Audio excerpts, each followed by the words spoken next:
Eh bien, bonjour à toutes et à tous, bienvenue dans ce nouvel épisode de Califorme. Aujourd'hui, petit épisode, du coup le premier réel, le premier épisode qui se présentait, présentation hashtag 0 du coup, était juste pour présenter le podcast. Aujourd'hui, du coup, j'ai un petit peu plus structuré. Aujourd'hui, pour le sommaire, je vais vous le présenter très rapidement, comme ça on va attaquer directement dedans. Faites pas attention, je parle du nez parce que je suis malade depuis quelques jours, donc c'est comme ça malheureusement et je vais devoir faire avec. Comme j'ai envie de poster quand même assez régulièrement pour moi m'améliorer. Du coup, ce podcast de calisthénie, moi je l'ai créé pour améliorer mon éloquence parce que j'ai beaucoup de mal. Et voilà, j'en ai déjà expliqué tout ça dans le premier épisode 0. Donc je vous laisse aller le voir si vous n'avez pas encore été le voir. Et donc du coup c'est parti pour le sommaire. Dans ce petit podcast, je vais vous dire pourquoi la patience elle est sous-cotée en calisthénie. En deux, on va voir pourquoi les réseaux sociaux... Pardon. Pourquoi sur les réseaux sociaux, tout le monde est fort, sauf toi. Et petit 3, les exercices qui ont fonctionné sur moi quand j'ai repris la calisthénie. Je vais vous en présenter quelques-uns et donc voilà. Donc, entrons dans le vif du sujet, et puis c'est parti. Pourquoi est-ce que la patience, elle est sous-cotée dans la calisthénie pour moi?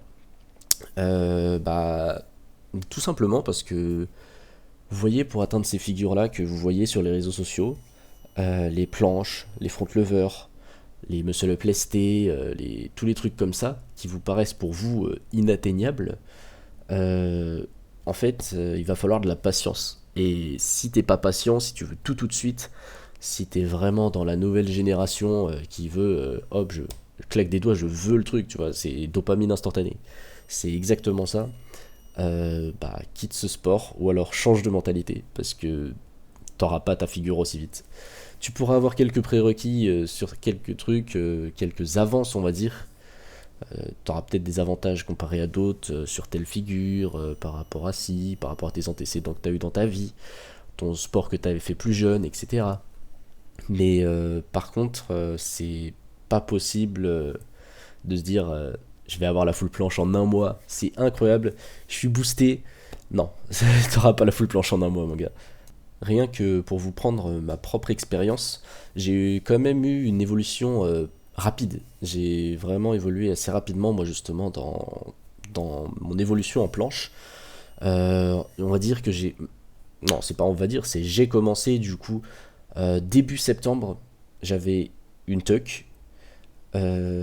Septembre 2019. Et donc, pour faire très rapide, en 2020, en avril, j'avais une full hold de 4 secondes. Donc, j'ai eu une évolution qui a été très rapide de 6 mois. Et déjà, dans le street, c'est une évolution qui, moi, je trouve d'ailleurs aujourd'hui, qui a été très rapide en fait. De se dire qu'en si peu de temps ça a pu évoluer si vite, alors qu'en plus j'avais pas du coup les connaissances que j'ai aujourd'hui, il n'y avait pas tous les conseils que tout le monde donne maintenant et tout, et il n'y avait pas de coach non plus. Donc c'est un petit peu un miracle en fait, on va dire. Je pense que j'ai trouvé la bonne méthode pour moi au bon moment. Et donc je l'ai appliqué et ça a trop bien fonctionné. J'avais en même temps de ça, pour ceux qui sont de Nantes et qui s'y connaissent un petit peu en personne, j'avais Sébastien, qui est un athlète de street workout, qui est maintenant coach de sport en général, euh, qui est très très bon. Il a eu une évolution aussi encore plus rapide que moi, je crois, à l'époque. Il était très bon, il était super fort. Et ce gars-là, en fait, il en a bouffé, lui, c'est des lignes. Il a bouffé des lignes, il a bouffé des négatives, tous les trucs comme ça. Et en fait, il a eu une évolution de fou, en fait. Et ce mec-là, du coup, il m'a conseillé pendant toute mon évolution sur la forme, sur les trucs, etc. Et même lui, du coup, il a vu mon évolution au tout début. Donc, voilà. Tout ça pour dire que c'est des exceptions, en fait, qui arrivent à avoir une planche aussi rapidement et que en général les gens qui atteignent une full planche de quelques secondes, ils prennent quand même plusieurs années pour certains. Donc viens pas dans le street en te disant cette figure elle est trop stylée, je la veux. Elle a l'air simple en plus. Allez-y, let's go, dans 2 mois je l'ai. Non, non, non, non. Ce n'est pas possible, à moins que du coup tu sois prédisposé pour ça. Ce qui est le cas d'une très petite minorité, et du coup tu les vois la plupart sur les réseaux sociaux. Justement, ce sera le sujet d'après ça. Euh, mais va pas partir du street parce que bah du coup t'es pas patient, parce qu'il y a quand même des figures que tu peux apprendre en intermédiaire qui sont bien bien rapides à apprendre quand même. Il y a des figures que tu peux même apprendre dans la journée, t'as certainement déjà les prédispositions pour ça. Pour n'en citer que quelques-unes, si t'as un petit peu d'abdominaux quand même, tu peux faire ton L-sit, tu vois, tu peux déjà lever tes jambes et les lever à l'horizontale, tout en en te suspendant soit à la barre, soit du coup en te tenant sur des barres de dips et en levant les jambes. C'est une figure de base qui travaille quand même bien le gainage. Moi je me rappelle que je l'ai pas mal utilisé quand même au début, surtout pour faire quand je faisais pardon, attends, c'était quoi l'exercice? Ouais, si, moi c'était surtout pour les transitions. Quand j'essayais en fait de faire des trails planches, après je tenais pas énormément, et donc du coup pour rajouter du volume dessus, ce que je faisais déjà à l'époque en 2018-2019, du coup plus 2019, à ce moment-là, je passais en L-sit, et hop, je repartais en planche. Et en fait, de faire ça, ça te fait un petit temps de repos pour la planche, et tu peux directement relancer. Et après, cette technique, elle est bien, mais il faut déjà que tu aies quelques secondes. Parce que si tu fais juste un try où tes jambes elles arrivent en position et que tu retombes direct, non. En vrai, fais d'autres exercices, ça sera plus intéressant. En figure que je peux te donner aussi, qui peut être intéressante, c'est le elbow lever. Au moins, tu vois déjà ce que c'est d'être dans une position à l'horizontale. Et mine de rien, c'est une question d'équilibre qui est sympa. Il y en a qui n'ont même pas la mobilité au début d'ailleurs, donc j'en ai vu pas mal. Il va falloir quand même que tu assouplisses un peu tes poignets, parce que je sais que moi je l'avais pas mal bourriné aussi ça. Les poignets, c'est quelque chose à ne pas négliger dans le street workout, plutôt la calisthénie. Et ouais, les poignets, fais ça en complément de tes séances. Je pense que c'est vraiment le meilleur truc à faire. T'en fais un tout petit peu tous les jours et ça va t'aider vraiment pour tout. Parce que pour l'angle de la planche déjà par exemple, ça va forcer. Donc si t'as pas de mobilité, t'y arriveras pas. Pour le elbow lever, tes poignets, bon, même si tu fais en suppi, peut-être que ça va le faire. Je parle de la prise supination du coup. Euh, et ouais, il va falloir quand même bien les travailler. Donc souplesse en même temps que les entraînements à côté de force pour obtenir tes figures. Euh, du coup, pour en revenir, pourquoi est-ce que c'est sous-coté la patience? Du coup, voilà, je vous l'ai développé. Et je pense que c'est encore possible de développer beaucoup plus. Mais comme moi je suis encore à mon premier épisode, je vous avoue que j'ai pas structuré encore énormément. Et là, j'ai plus trop d'exemples qui me viennent directement. Donc, pour enchaîner et pas faire de cut ou quoi que ce soit, moi je vais reprendre la suite. Donc, du coup, petit 2, pourquoi les réseaux sociaux, tout le monde est fort sauf toi. En fait, pourquoi est-ce que sur les réseaux sociaux, tout le monde est fort sauf toi? Tout simplement parce que la plupart qui percent, on va dire déjà, c'est forcément parce qu'ils font quelque chose qui attire l'œil, tu vois, ou qui va faire parler. Donc c'est soit une grosse performance, parce que du coup, bah forcément, c'est pas tous les jours que tu vois ça, sauf du coup avec ces gens-là, maintenant. Et de voir ça, en fait, les gens ils s'extasient, et puis ils postent, ils commentent, ils republient, etc. Et donc forcément, ça va mettre en avant. Donc c'est pour ça que tu vois plus souvent ça, que tu vois pas souvent des gens faire des tucks, etc. Et aussi parce que les gens qui font des tucks, etc., ne le postent pas. Et oui, moi je sais que j'ai posté mon évolution. D'ailleurs, allez voir sur mon Instagram, alexis.agostino. Si vous voulez voir, vous allez jusqu'en bas, vous scrollez, et vous allez voir mon évolution, ou même dans ma story à la une, vous avez tout. J'ai vraiment posté moi dès le début. J'arrivais même pas encore à faire une straddle, que j'ai directement mis ça. En fait, À l'époque, il y avait les edits de Livan et tout, qui étaient vraiment à leur prime. Les performances sur Insta, c'était vraiment du kiff, c'était pas les reacts et tout. Vraiment, pour moi, c'est le prime. C'est le prime du calisthenics, c'est ça. C'est vraiment les perfs sur le hard wave et tout. Et c'était incroyable, les edits, ils étaient magnifiques, t'en voyais pas tous les jours au moins. Et quand il y en avait un, mais tu le savourais et tu le regardais je sais pas combien de fois, tu voyais tout et là, en fait, t'appréciais la performance. Ce qui maintenant n'est plus trop le cas, parce que tu vas scroller, les vidéos sont faites pour que tu les regardes rapidement, et puis tu les oublies pas longtemps après, tu vois. Alors que les vidéos d'avant, bah déjà, elles duraient pas 10 secondes. C'était pas un truc qui durait 10 secondes avec un React People. Non, c'était vraiment une performance, même dans le salon, tu vois. Et là, la performance, soit c'était un combo, soit c'était un edit avec plein de perfs, et c'était trop stylé parce que ça durait un moment, 45 secondes en moyenne, je pense à peu près. Mais la performance a été trop stylée. Il y avait. C'était vraiment sur le rythme de la musique, etc. Il y avait en fait un truc qui était recherché, tu vois. Il y avait un petit côté artistique qui était voulu. Et de vouloir ça, moi, ça m'a donné encore plus envie dans le street, justement. Je me suis dit, mais c'est trop artistique, je veux être artistique. Bon, malheureusement, j'ai jamais eu ce niveau-là pour le moment pour justement faire des trucs aussi artistiques. Mais ouais, j'ai quand même essayé de faire des petits edits sympas de temps en temps. Et moi, ça me faisait kiffer aussi, quand même, de me dire, ouais, je contribue quand même dans le street à publier des edits qui me font plaisir, tu vois. Peut-être que ça fait pas plaisir aux autres, mais moi, ça me fait plaisir. Et donc voilà pour ce côté-là. Pour en revenir, donc du coup, les gens qui postent et qui sont pas forts, donc comme toi, comme moi certainement, euh, pourquoi on n'est pas mis en avant? Bah tout ça pour ce que je t'ai expliqué avant justement. Et parce que l'algorithme maintenant il est beaucoup plus sélectif qu'avant. Ce qui fait que les personnes qui vont être mises en avant, c'est ceux qui ont des trucs qui sont tape à l'œil en fait et qui vont faire réagir. Donc si tu veux faire ça en fait, soit t'as un gros coup de bol, soit t'as compris l'algorithme. Mais voilà. Donc si tu vois pas beaucoup de personnes avec un bas niveau, c'est un peu à cause de ça. Et malheureusement, je sais pas si ça va s'améliorer.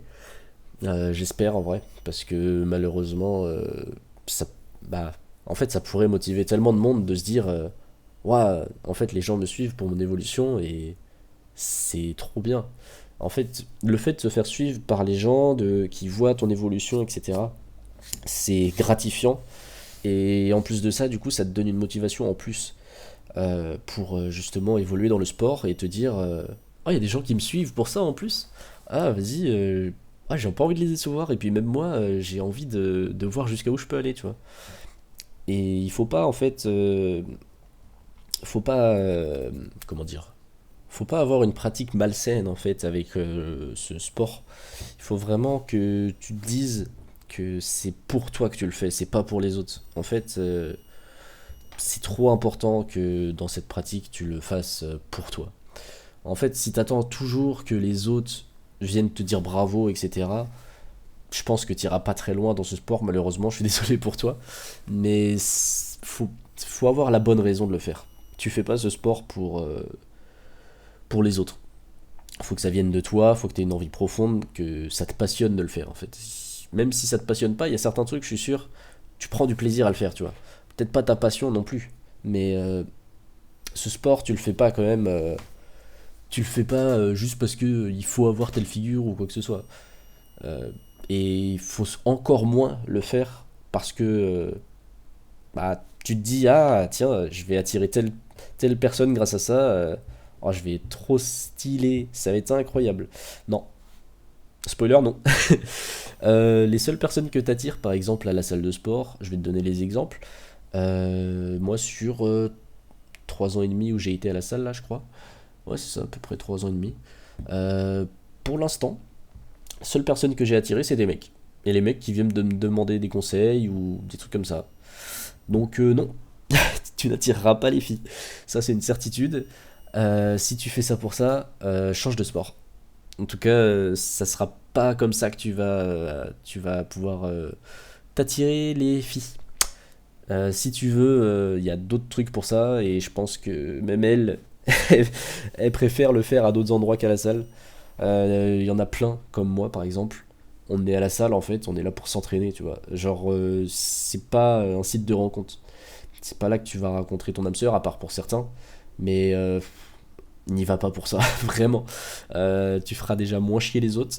Et même toi, dans ton évolution, tu prendras beaucoup plus de plaisir à t'entraîner vraiment quand tu vas à la salle plutôt qu'à te dire ah tiens un petit date ou quoi.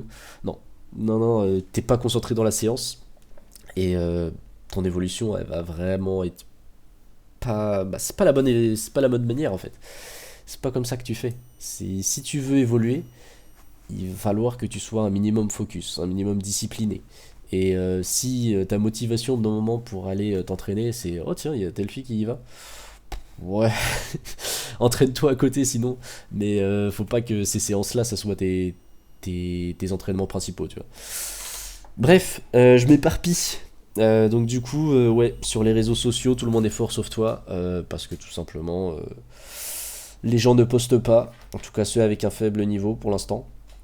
Ou alors parce qu'ils sont pas mis en avant, parce que c'est pas impressionnant et ça donne pas envie aux autres personnes d'engager. Donc même toi, si tu es du coup débutant, intermédiaire ou même avancé en vrai, si tu veux qu'il y ait plus de monde qui commence le street pour les bonnes raisons, etc., euh, même mets un commentaire ou like, même si tu vois c'était connu ou quoi que ce soit, j'en sais rien. Je sais rien de qui peut écouter ça. Like les petits, ceux qui commencent. Et tu vas voir, ça va leur faire un boost, mais t'imagines même pas. Moi, je me rappelle, quand j'ai l'Ivan qui s'est abonné à moi il y a quelques années, j'ai pété un câble. Je me suis dit, mais c'est pas possible. En fait, si. Et puis, de toute façon, il est humain comme tout le monde. Et pareil avec d'autres comptes, avec d'autres personnes. Je me suis dit, mais incroyable, trop bien. En fait, ça te donne un boost à ce moment-là. Je le sais, parce que bah, je suis passé en fait dans un âge justement où c'était un petit peu de l'ego, malheureusement. Mais c'est ce qui m'a poussé, moi, à bien évoluer dans le sport, en tout cas. Après, j'ai pas continué avec l'ego, heureusement. Mais, et d'ailleurs, de moins en moins. Ça me fait bien plaisir, d'ailleurs, de me dire que je suis plus obligé de regarder en levant la tête si quelqu'un m'a vu pendant ma série. Non, non, maintenant, je suis passé au-dessus de ça et ça me fait trop plaisir, justement, de me dire, bon, tant pis. Quelqu'un m'a regardé. Oh, tant pis, si personne n'a regardé, hein, tu sais, je me coucherai pareil le soir, hein, donc voilà. Et voilà, donc en vrai, like tout le monde, commente si ça te fait plaisir, et n'hésite pas à donner des conseils, mais constructifs si t'en donnes, parce que ça sert à rien vraiment de trash talk. C'est vraiment ridicule, ça c'est... En fait, tu vas servir à rien par toi te délester de ta haine, et non, même, tu fais jamais ça en fait, s'il te plaît. Euh, donc voilà, je pense que j'ai bien développé pour ce deuxième sujet. Pour finir, moi je vais te présenter quelques exercices qui ont fonctionné sur moi quand j'ai repris la calisthénie. Parce que j'ai fait pas mal de pauses. Une première pause, justement, après avoir obtenu ma full planche. J'ai arrêté pendant plus de 6 mois. Et quand j'ai repris, du coup, j'ai repris d'une certaine manière et malheureusement un peu trop rapidement pour mon corps à ce moment-là. Donc il faut en fait que tu fasses une reprise si tu es en reprise et que tu avais déjà un certain niveau avant. Il faut que tu y ailles progressivement. Il va pas falloir que tu relances le max que tu avais avant. Parce que déjà, très certainement, tu l'auras pu. Parce que ça se perd. Ça se perd d'ailleurs même rapidement. Ça peut se récupérer rapidement par contre. Donc c'est ça qui est bien aussi. Mais à condition de le faire de la bonne manière. Et pas le faire mal. Et se blesser. Parce que moi justement, ma première reprise, c'est ce qui s'est passé. Donc j'ai fait une pause de avril, mai jusqu'à septembre je crois. Ou un peu plus même. Et malheureusement j'ai repris un peu vite. Donc je me suis flingué les épaules. Elles étaient en feu toutes les deux. Je sais plus comment ça va. Si c'est une inflammation, j'avais des inflammations aux épaules, aux deux épaules.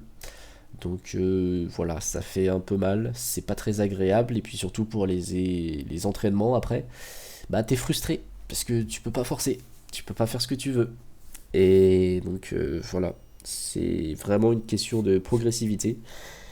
Pour tes reprises, donc là, cette section-là, elle va plus s'adresser aux personnes qui ont un certain niveau avant et qui veulent le reprendre ou même défoncer le plafond de verre qu'ils avaient avant. Et pour ça, il va falloir y aller progressivement. Donc le premier exercice, par exemple, pour le front, moi, qui me fait très plaisir, et que plein de monde pourtant me dit que c'est pas si intéressant que ça, mais moi j'y trouve vraiment un intérêt, en tout cas dans mon expérience. Et donc du coup, c'est vraiment de mon expérience que vous aurez ces exercices-là. Donc pour le front, il va falloir que tu te mettes en L, donc tu te mets en position front tuck, sauf que tu mets tes pieds. En fait, tu fais une équerre. Tu fais une équerre et c'est compliqué quand même en podcast d'expliquer une position comme ça. Mais du coup, ouais, tu te mets en front lever, en L, avec les pieds du coup vers le ciel. Et ce que tu vas faire, c'est que tu vas venir rapprocher ton bassin de la barre jusqu'à tendre tes jambes contre la barre. Et puis tu vas revenir dans la position L-sit de base. En position du coup front lever que tu étais à la base. Et tu fais des séries de ce mouvement-là. Et vraiment, moi, je sais que quand j'avais repris le front à chaque fois, je sentais que j'avais une faiblesse au lombaire. Et cet exercice-là, il m'a sauvé pour reprendre le front bien plus rapidement que ce que je voulais à chaque fois. Justement, je me disais, bon, ça va me prendre peut-être quelques temps. Et au final, en la moitié du temps, j'avais déjà atteint ce que je pensais récupérer au plus du double du temps, du coup. Et voilà, cet exercice-là, en premier pour le front, il est game changer pour moi. Je sais que moi, si à chaque fois j'arrête ou que je dois reprendre tranquillement comme ça, bah c'est trop important. C'est vraiment mon exercice number one. Pour le front, c'est top. Pour la planche, on va donner un petit exercice qui est basique et qui devrait même être fait d'ailleurs chaque jour par tout le monde. C'est la ligne planche. Tu fais des lignes planches. Vraiment, tu bourrines. Euh, pour la ligne planche, va pas chercher non plus plus de 8 secondes, je pense. C'est toujours ce que j'ai fait et que Kylian m'avait dit à l'époque, un ami du street workout qui était incroyablement fort, qui a évolué bien plus rapidement que moi et qui a été plus fort que moi, même à mon prime de tous les temps, alors qu'il a fait en un an. Donc voilà. Ligne planche, en vrai, bourriné, et 8 secondes max. Allez au maximum en fait vers l'avant, le maximum que vous atteignez à cet endroit-là, faut que vous puissiez le tenir 8 secondes. Et que la 9ème seconde, vous tombez en fait. Faut pas pouvoir tenir plus et vous faites des séries comme ça. Et vraiment, mais c'est incroyable pour les épaules et pour recomprendre l'engagement bassin, l'engagement protraction, etc. C'est trop intéressant. Et moi, je vous le conseille très très très fortement.